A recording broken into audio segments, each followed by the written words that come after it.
فاعوذ باللہ من الشیطان الرجیم بسم اللہ الرحمن الرحیم۔ جناب صدر، استاد کرام اور میرے عزیز ساتھیوں، میری آج کی تقریر کا عنوان ہے استاد کا مقام و احترام۔ یہ استاد کیا ہے؟ استاد کہتے ہیں کسے ہیں؟ استاد وہ مبارک ہستی ہے جو گمان کو یقین میں بدلتا ہے، جو پتھروں سے ہیرے تراشتا ہے۔ یہ وہ مبارک ہستی ہے جس کے چہرے پر غصہ مگر نگاہوں میں شفقت ہوتی ہے، جس کا لہجہ باری مگر دل نرم ہوتا ہے۔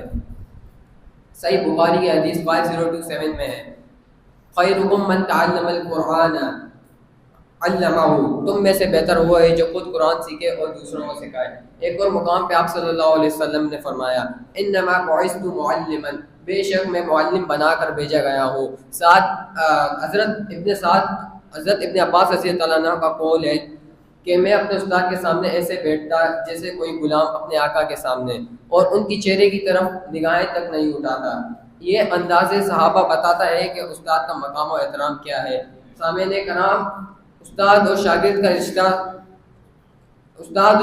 رشتہ سب سے خاص رشتہ ہے، اور مگر افسوس طلباء کا حال یہ ہو گیا ہے کہ یہ استاد کی عزت نہیں کرتے، اور انجام یہ نکلتا ہے کہ کامیابی ان کے مقدر میں نہیں رہتی۔ والدین بچوں کو فرض سے عرش پر لاتے ہیں، مگر استاد بچوں کو فرض سے شعوری عرش تک پہنچا دیتا ہے۔ یہ ہے استاد کی شان۔ اللہ تعالی ہم سب کو استاد کا عزت و احترام کرنے کی اور ان کے مقام کو سمجھنے کی توفیق عطا فرمائے۔ وآخر دعوانا ان الحمد للہ رب العالمین، والسلام علیکم ورحمۃ اللہ وبرکاتہ۔